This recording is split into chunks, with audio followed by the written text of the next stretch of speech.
ஓராயிரம் யானை கொன்றாள் பரணி.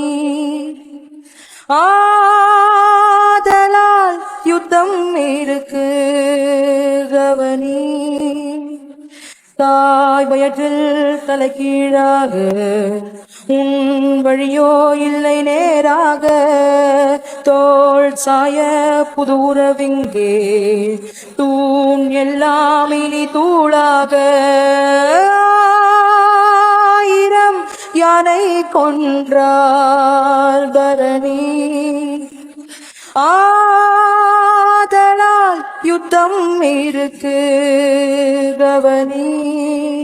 ஓசை இல்லை குயிலோசை இல்லை பிடியோசை ஒன்றே அறிந்தாயே. முரணோடு வாழ்ந்து முள்ளோடு சேர்ந்து அன்பால் இன்று பூ பூக்கின்றாய். ஒரு ராஜா வருந்தாமல் நட புத்தன் ஜனனம் இல்லை. மனம் நொந்து நொறுங்காமல் நட சித்தன் பிறப்பதும் இல்லை. வாழ்ந்தாய் தீயின் மடியில் சேர்ந்தாய் தீத்தன் கரையில். ஓராயிரம் யானை கொன்றாள் பரணி.